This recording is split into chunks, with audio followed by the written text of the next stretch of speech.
Magandang araw po sa atin lahat. Ngayon, mag-harvest po tayo ng patula. Sa buwan nitong isang linggo na lang at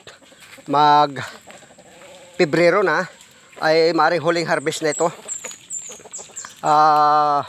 Para sa nung mga natira pa ito nung mga nakaraang taon. Yeah.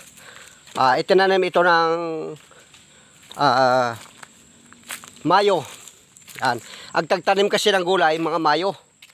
Para pag ng June, April, May, yon. Pagdating ng June, ano na sila? Bulwas na. Kasalukuyan tutubo dahil sasalubungin nila yung ng ulan. Ngayon, ayun nag-harvest tayo doon. Pinagapang natin sa puno ng mangga. Ayan yan, kaya na. Ito. Marami rin yung huling harvest natin. Ayan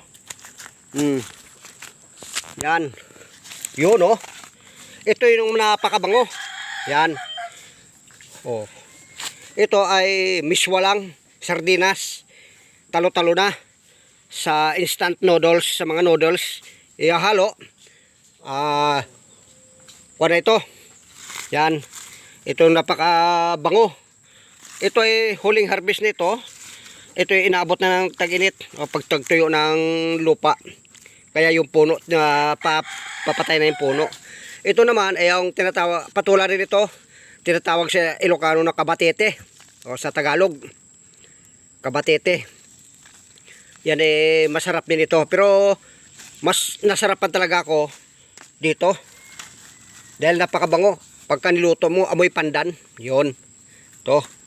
Yan Ito, kinuha na rin natin yung ilang mahaba yan ano yan? Bibinhin natin pagdating ng sa sunod na na Abril.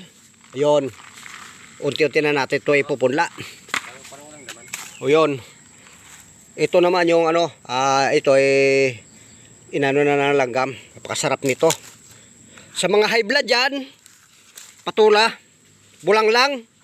Haluan nyo ng talbos ng kamuti. Bulang lang nyo lang. Banaat ko na nyo ng luya.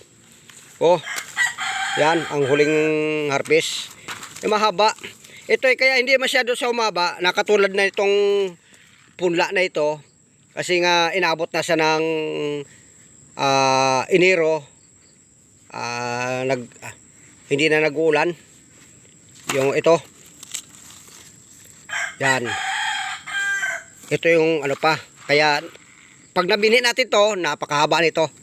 Talagang masisiyan. Yan.